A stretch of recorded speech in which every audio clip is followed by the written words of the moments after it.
50 meter persegi mungkin tidak ada, mungkin kurang dari itu. Nah, akhirnya punya musyawarah, akhirnya ada lagi orang mau menginfakkan tanah di sini, yaitu almarhum Haji Imran. Saya pun minta izin lah dengan guru kita almarhum Syekh Ahmad Tami Zamzam di Kalimantan. Saya telepon, singkat ceritanya, Abu ya, ini ada orang mau menghibahkan tanah kepada kita untuk membangun pesantren. Bagaimana pendapat sampean, Abu ya? Kalau saya memang ada punya niat, Abu ya, untuk punya pesantren. Lalu kata Abu ya, ya bismillah. Tawakkal Allah. Buka aja, mulai aja.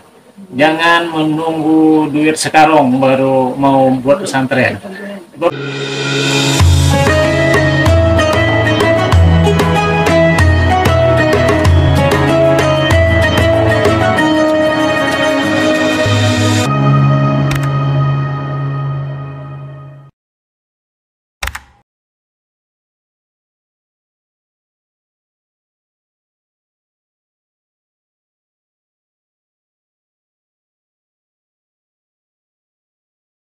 Ini adalah Pondok Pesantren Yasin Al-Islami Bertajalan Suhada 2 Timbalan Hulu, dan di pondok pesantren ini masih membutuhkan uluran tangan para dermawan.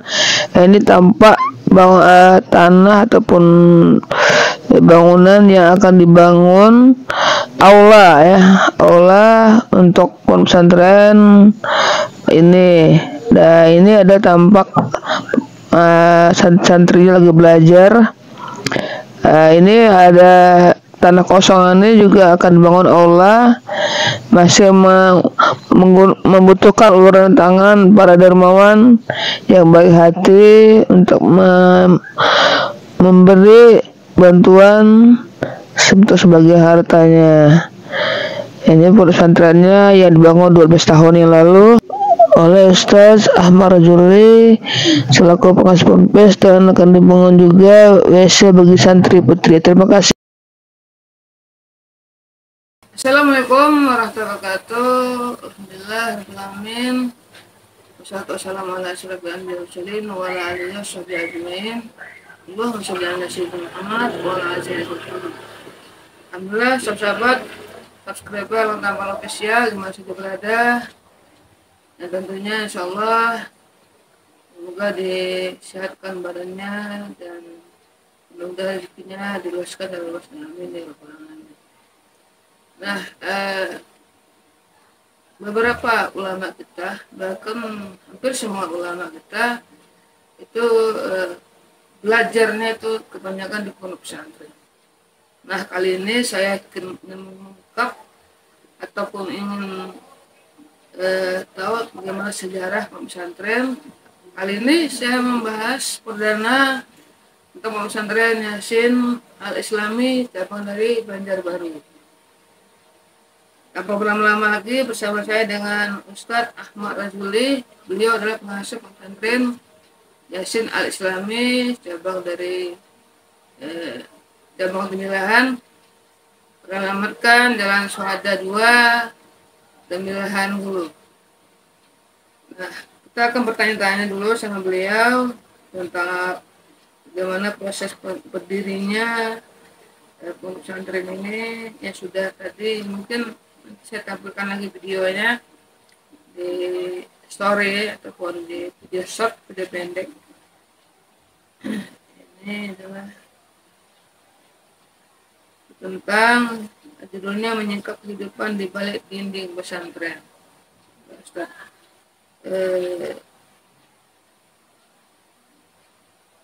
Awal-awalnya Ustaz belajarnya apakah memang di pesantren kah sebelum mengasuh pesantren itu? Assalamualaikum warahmatullahi wabarakatuh. Bismillah, alhamdulillah, wassalatu wassalamu ala sayyidina Muhammad ibn Abdillah wa ala alihi wa sahbihi wa man wala, amma ba'd. La haula wa la quwata illa billah. Baik, mengenai asal-usul berdirinya pondok pesantren, insya Allah nanti kita akan bahas. Tetapi tadi ada pertanyaan, Ustadz, sebelum mengasuh pondok pesantren Yasin, di manakah pendidikannya? Baik, Saya lahir tahun 1976. Jadi saya lahir di seberang Tembilahan pada Sungai Cempaka. Pada Sungai Cempaka 14. Kalau di sini seberangan Penyemahan. Umur SD saya di kampung di seberang di Sungai Cempaka tersebut. Dan sekolah SD juga, cuma zaman dulu sekolah SD di sana itu masih sangat kampungan, ibaratnya belum ada SD gedung seperti sekarang. Kemudian di sore harinya saya di madrasah. Kalau orang dulu bilang sekolah Arab. Sekolah Arab, tapi di malam harinya saya pergi ke rumah Pak Ustadz, seperti Ustadz Hadan di Sungai Cempaka. Saya di sana belajar menghafal Jurmiyah, menghafal Damun, Betasrif, begitu. Dan setelah itu, ya saya pun masa-masa sanawiyah, alhamdulillah pernah juga ngikut di Pondok Pesantren Jakarta di Darul Islah, Kiai Amir Hamzah di sana untuk pemantapan lagi nahwu sharaf dan kitab dan lain-lain lah, ilmu lain sebagainya, ilmu fikih dan tasawufnya, dan bergaul dengan para habaib di sana. Bahkan saya ketemu dengan Habib Anis bin Habib Alwi bin Habib Ali Al-Habsyi radhiyallahu anhu. Itu di Solo. Itulah yang saya sangat berkesan. Itu alhamdulillah saya sempat musafahah dan minta doanya kepada Habib Anis radhiyallahu anhu. Kemudian setelah itu balik saya daripada pesantren Jakarta tersebut, saya pun mulailah menjadi guru di madrasah-madrasah di Tembilahan. Tapi saya rasa saya pun belum mapan ilmu lagi. Akhirnya saya pergi lagi ke Kalimantan, yaitu Pondok Pesantren Yasin. Ya ini sudah tingkatan Ma'had Ali. Kalau kita di sini tingkatan kuliah lah.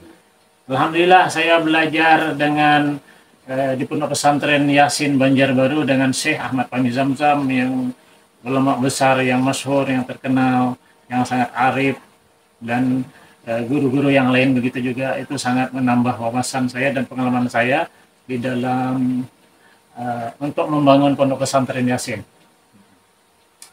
Dan ketika saya mondok di Pondok Pesantren Yasin itu, saya sudah punya niat, punya azam juga. Kalau balik dari sini saya ingin bikin pondok pesantren.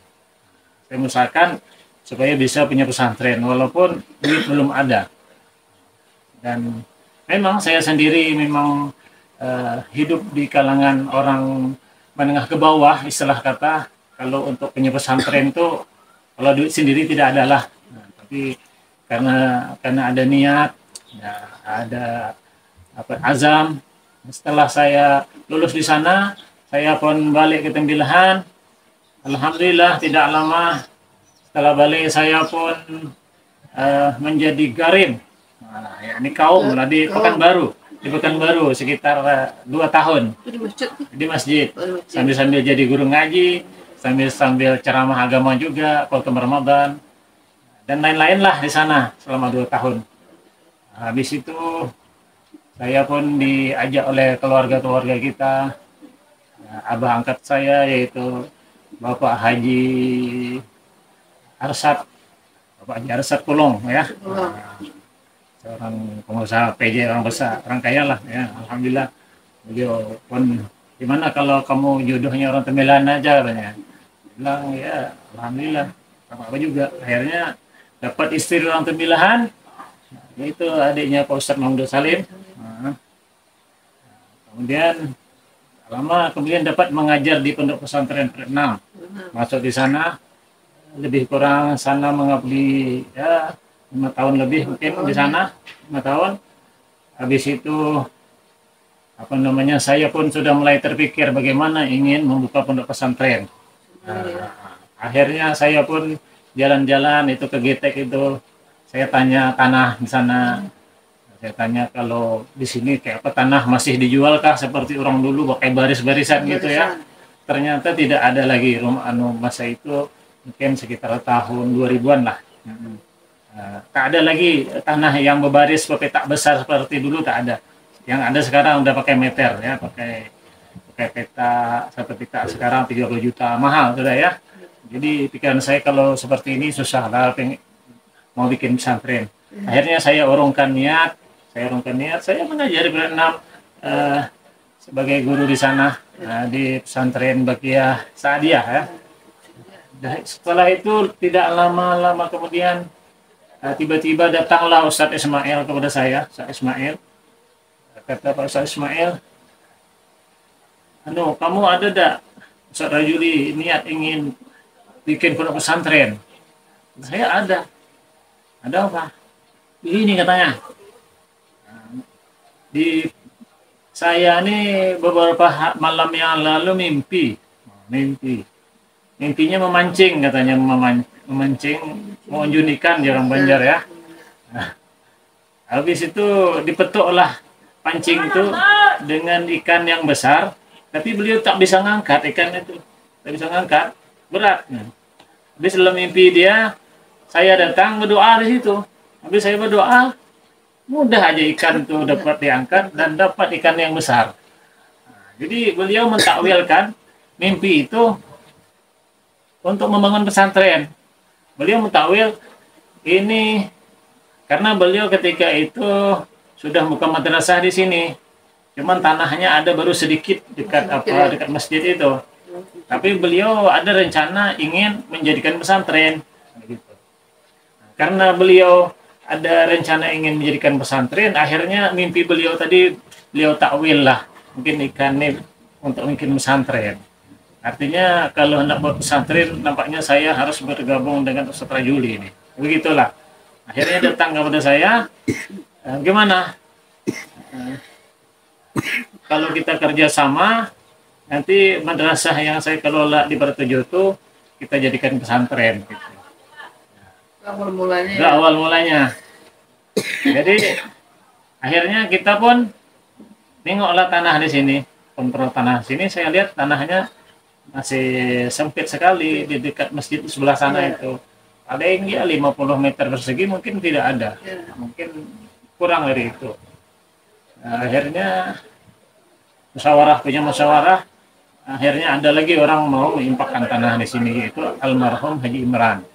Nah, dia mengimpakkan tanah di sini. Pertama itu memang bertahap, sekitar 50 meter persegi dulu. Habis itu ditambah lagi, kemudian ada masyarakat menambah. Akhirnya tanah ini hampir 2 hektar sudah, alhamdulillah.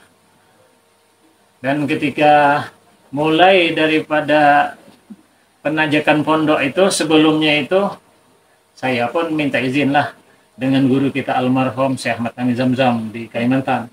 Saya telepon, singkat ceritanya, Abu ya, ini ada orang mau menghibahkan tanah kepada kita untuk membangun pesantren. Bagaimana pendapat sampean, Abu ya? Kalau saya memang ada punya niat, Abu ya, untuk punya pesantren. Lalu kata Abu ya, ya bismillah. Tawakkal Allah. Buka aja, mulai aja. Jangan menunggu duit sekarang baru mau buat pesantren. Sebab kata beliau, kalau mau menunggu duit sekarang nak buat pesantren tak akan terbuat. Mungkin tak akan datang duit sekarang. Nah, jadi artinya walaupun ya apa adanya lah, silahkan bismillah. Bahkan kata Abu Yasir Ahmad Kami Zamzam almarhum rahimahullah ta'ala, nanti insya Allah saya akan datang nanti menyokong dan mendukung antum kalau mau membuat pesantren di Tenggara. Saya akan datang nanti, saya nanti akan letakkan batu pertamanya, saya akan datang. Kemudian perintah pun kita jalankan, dan tidak lama kemudian, mungkin sekitar berjalan 3 bulan atau 4 bulan, ketika mau pondok ini peletakan batu pertama, alhamdulillah Syekh Ahmad Fahmi Zamzam pun datang ke sini, letakkan batu pertamanya, dan beliaulah yang memulai peletakan batu pertamanya. Dan beliaulah mendoakan pondok ini, dan atas izin beliaulah pondok ini berdiri. Nah, dan kehendak beliaulah juga saya sebagai yang memimpin pondok ini. Nah, jadi Ustadz Ismail pun pendukung sebagai pengajar di sini. Sampai sekarang beliau pun tetap bersama kita mengajar di sini. Itu pada tahun berapa tuh? Kira-kira? Peletakan batu pertama itu 2011 ya. Kalau salah 2011.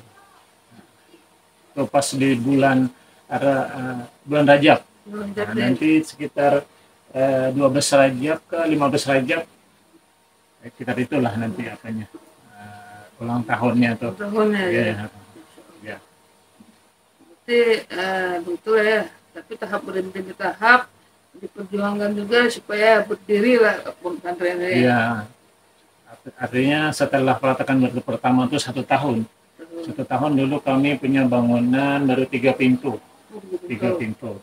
Artinya dimulailah dulu sekitar 25 orang santri yang laki-laki. Kemudian ada Ustadz Ahmad, itu murid Abuya juga, Ustadz Mawardi yang menemani mereka. Walaupun saya sendiri rumah di Peret 6 sana, masih di sana. Gitu. Saya bilang saya datang ke sini kalau ada pekerjaan datang sambil melihat tukang. Gitu ya. Setelah itu berjalannya waktu hingga sampai saat ini sudah berapa lokal? Kalau lokal sebenarnya sudah banyak ya, cuman untuk lokal itu setiap jamnya itu yaitu ada 7. Pertama lokal Ekdadi, itu kelas persiapan setelah daripada SD ya. Setelah SD masuk sini persiapan Ekdadi namanya. Setelah itu nanti ada sanawiyah 3 tahun. Setelah itu aliyahnya 3 tahun. Jadi sini ada 7 kelas. Jadi setiap per jam itu wajib ada 7 orang guru. Gitu. Kemudian karena ini perlu nih kita membahas ini. Kehidupan sehari-hari santri itu gimana? Santri ya? Ya, santri dari pembelajarannya sampai dia kegiatannya lah sehari-hari. Santri di sini alhamdulillah kami azan itu 2 kali ya. Pertama azan itu sekarang itu lebih kurang jam 4 lah. Lebih kurang jam 4 azan. Itu membangunkan supaya sempat bertahajud. Ya? Sempat tahajud. Sempat tahajud ya. Tapi kadang-kadang bisa juga jam 3:30 dah azan. Kadang-kadang sekitar 3:30 azan pertama itu tidak pakai sholatu khairum minan naum ya, karena azan untuk membangunkan supaya bisa sholat tahajud mulai. Habis itu bila mereka nanti dah bangun, nanti mereka setelah sholat tahajud baca Quran, ada yang mengulangi pelajaran atau mengulangi hafalan. Habis itu mereka jamaah sholat subuh, berjamaah sholat subuh itu memang diwajibkan. Setelah itu setelah sembahyang subuh berjamaah itu membaca ada hizib bahar dan wirid-wirid, zikir nasyid. Setelah itu ada juga pelajaran-pelajaran dan ada juga pelajaran bahasa Arab. Karena di sini pelajaran yang sangat ditekankan memang pertama kali itu baca Quran dengan tajwid, yang kedua yaitu nahwu dan syarat, yang ketiga bahasa Arab juga. Dan saya sendiri juga alhamdulillah sudah alumni kursus bahasa Arab di Pare. Pare itu di Jawa Timur. Jawa Timur. Jadi saya untuk ke depan memang kami kejar itulah. Kunci-kunci ilmu itu sebenarnya di situ, nahwu, syarat, bahasa Arab. Kalau ini sudah terbuka, yang lainnya itu mudah. Mudah ya. Mudah, tafsir, fikih, tauhid. Nahwu, syarat. Ya, itu. Itu mudah jadinya. Kemudian setelah daripada subuh tadi kan ada pelajaran bahasa Arab. Kemudian setelah itu ada sembahyang sunat isyraq kan sekitar jam 6-10 menit sekarang. Karena sekarang subuh cepat ya. Habis sembahyang sunat isyraq itu bubar mereka, sarapan-sarapan pagi, ada yang mandi. Macam-macam lah, nanti jam 8. Ada jeda tadi waktu lebih kurang 2 jam itu. Nanti jam 8 mereka wajib lagi masuk ke lokal masing-masing. Jam 8 sampai jam 9. Jam 8, jam 9 itu pelajaran di sini ada yang tahasus dia. Ada yang tahasus tuh khusus, pelajaran khusus. Biasanya ada yang khusus Quran dia. Nanti ada yang khusus nahwu, ada yang khusus saraf. Gitu. Ada yang khusus baca kitab kuning dia. Jadi setiap hari seperti itu. Kenapa? Karena kalau dikhususkan seperti itu, dia cepat itu khatamnya, macam Jurmiyah itu cepat khatam. Nah, macam Tasrifan itu cepat khatam. Ya. Karena itu yang pertama yang diutamakan. Ngaji Quran itu supaya cepat bisa begitu. Nah, walaupun nanti di kelas kadang-kadang dalam seminggu itu ada lagi nahwu sarafnya. Nanti jam kedua dari jam 9-10 itu sudah seperti lokal biasa, bukan kelas tahasus. Nah, biasanya nanti di situ ada fikih, sirah Nabi, dan usul hadis, usul fikih. Yang terlihat tadi itu apakah setiap hari itu gimana ya? Oh, yang tadi itu gambaran ngaji bersama lah itu. Gambaran Ya. ngaji bersama, karena kita ada juga ngaji bersama semua kelas. Itu saya sendiri sebagai pengasuhnya yang menyampaikan ta'limun ta'lim. Nanti putra dan putri. Dan ada juga sebulan sekali, insya Allah tanggal 13 sebulan sekali itu ini akan tanggal 13 Desember insya Allah. 13 Desember insya Allah itu Habib Muhsin dari Palembang datang ke sini memberikan pelajaran. Itu sebulan sekali itu. Membaca kitab juga tahu jihatut tulab. Untuk penyemangat santri. Karangan Habib Umar dari Hadramaut radhiyallahu anhu. Nah, begitu jadi pelajaran mereka nanti dari jam 8-9 selesai, kemudian sampai jam 10 jam kedua nanti istirahat setengah jam, nanti dilanjut lagi dari jam 10 sampai ke jam 11, nanti lanjut lagi sampai jam 12. Nah, setelah jam 12 itu selesailah pelajaran pagi, kemudian nanti siap-siap zuhur lagi, salat zuhur berjamaah, habis salat zuhur berjamaah ada ngaji Quran bersama sebentar. Nah, kemudian tuh setelah itu makan mereka, habis itu mereka biasanya istirahat daripada jam 1.30 menjelang asar itu istirahat. Kecuali kalau ada yang mereka perlu sekali baru mereka kerjakan. Habis itu sembahyang asar berjamaah, habis sembahyang asar berjamaah nanti ada ta'lim lagi. Ta'lim menyambung yang tahassus tadi. Ya, tahassus nahwu, sharaf, bahasa Arab dan lain sebagainya. Nah, tapi tidaklah semua hari itu belajar. Ada juga hari-hari yang mereka bisa istirahat bermain bola, yaitu karena hari Rabu, Kamis itu dan hari Minggu sore mereka dipersilakan untuk riadah, latihan yaitu main bola supaya sehat. Jadi Seperti itu. Tidak mesti sehari itu full pelajarannya. Tidak, ada juga. Nah, terutama hari Jumat itu libur seharian. Ya. Hari Jumat libur. Sudah selesai dah. Ya. Kemudian ini lagi nih untuk apa namanya itu konsumsi anak-anak pesantren. Oh iya. Anak-anak di pondok pesantren ini kami ada juga buatkan dapur umum baik yang putra maupun yang putri. Ada mereka yang masak sendiri, terserah. Oh, ada juga. Nah, ada yang mereka yang catering juga. Catering itu dikelola lah oleh guru-gurunya di dalamnya. Itulah kehidupan pondok di guru-guru di pondok ini seperti itu. Di samping ada warung, di samping itu ada mengelola catering juga.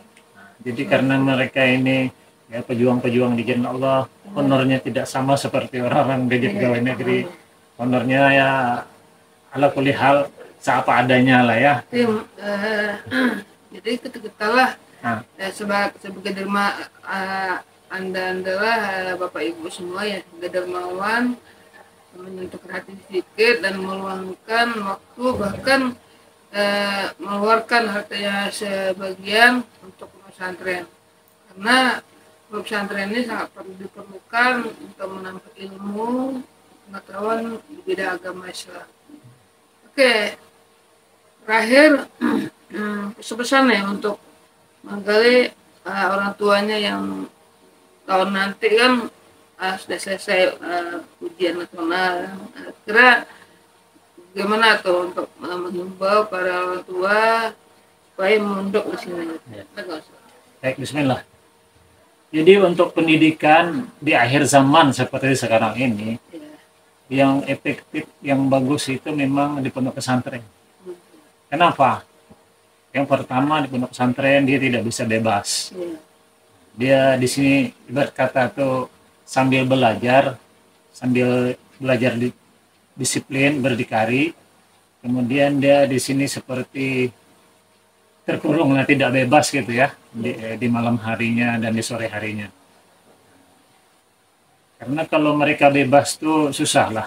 Kalau kita di rumah sana tuh tak mungkin kita kurung di kamar semalaman, tak boleh berjalan, itu tidak mungkin. Tapi kalau di pondok dia tidak merasa berat hal seperti itu, karena kawannya juga seperti itu. Sudah terbiasa ya. Terbiasa.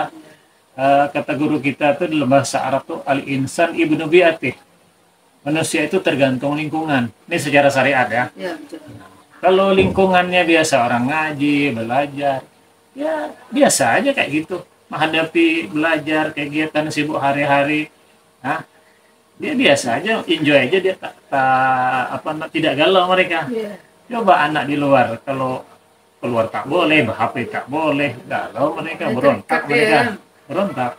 Tapi kalau di pondok, karena mereka sibuk dengan belajar, sibuk dengan beramal, Diselingi dengan kegiatan, diselingi dengan olahraga, mereka berkenalan, mereka bermain-main. Jadi mereka akan tumbuh besar, udah terbiasa terbiasa dan berilmu dan punya mental, karena di sini juga diajari ceramah, diajari berdialog, bahkan dialog berbahasa Arab juga, bukan hanya sekedar dialog. Kemudian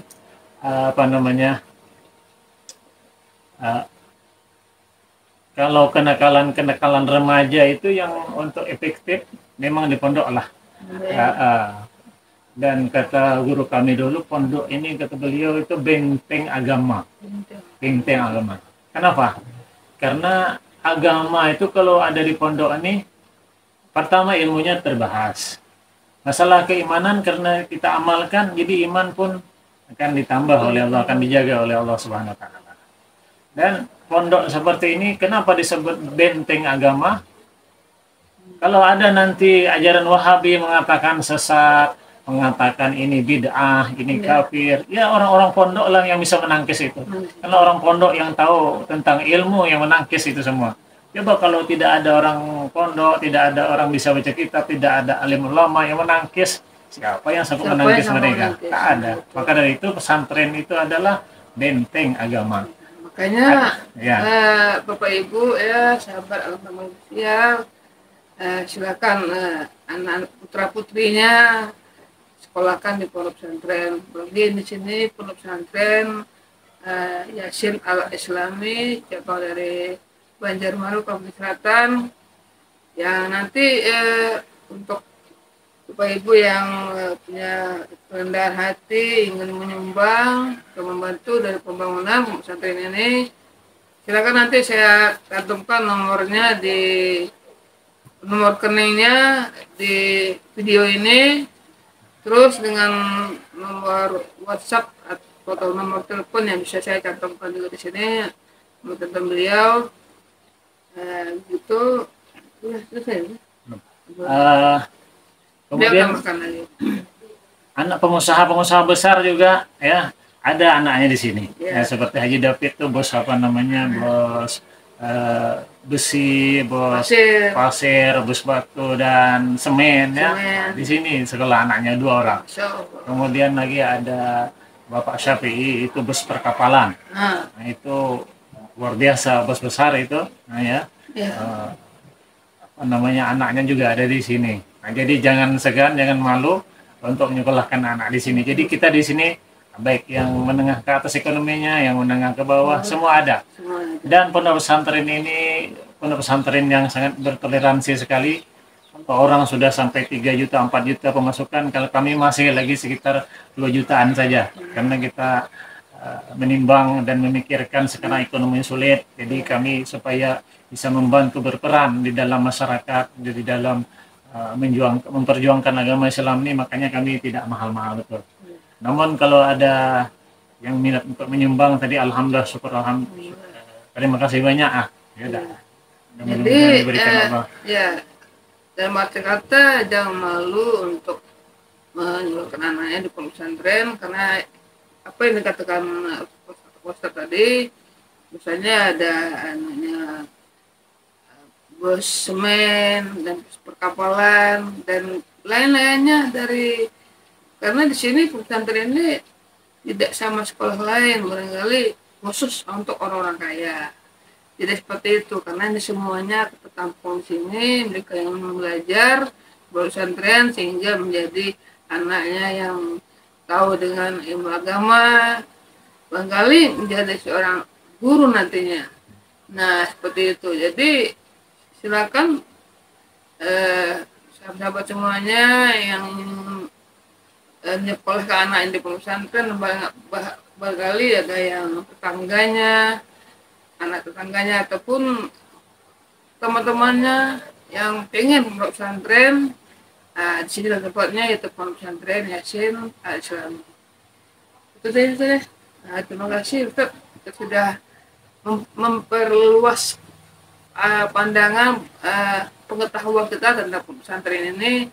Semoga pesantren ini tetap berdiri kokoh dan santri-santrinya banyak yang bersekolah ataupun jalur pendidikannya di pesantren Yasin Al-Islami Jalan Suhada 2 Timbulan dulu. Terima kasih pada teman-teman semuanya. Assalamualaikum warahmatullahi wabarakatuh. Waalaikumsalam.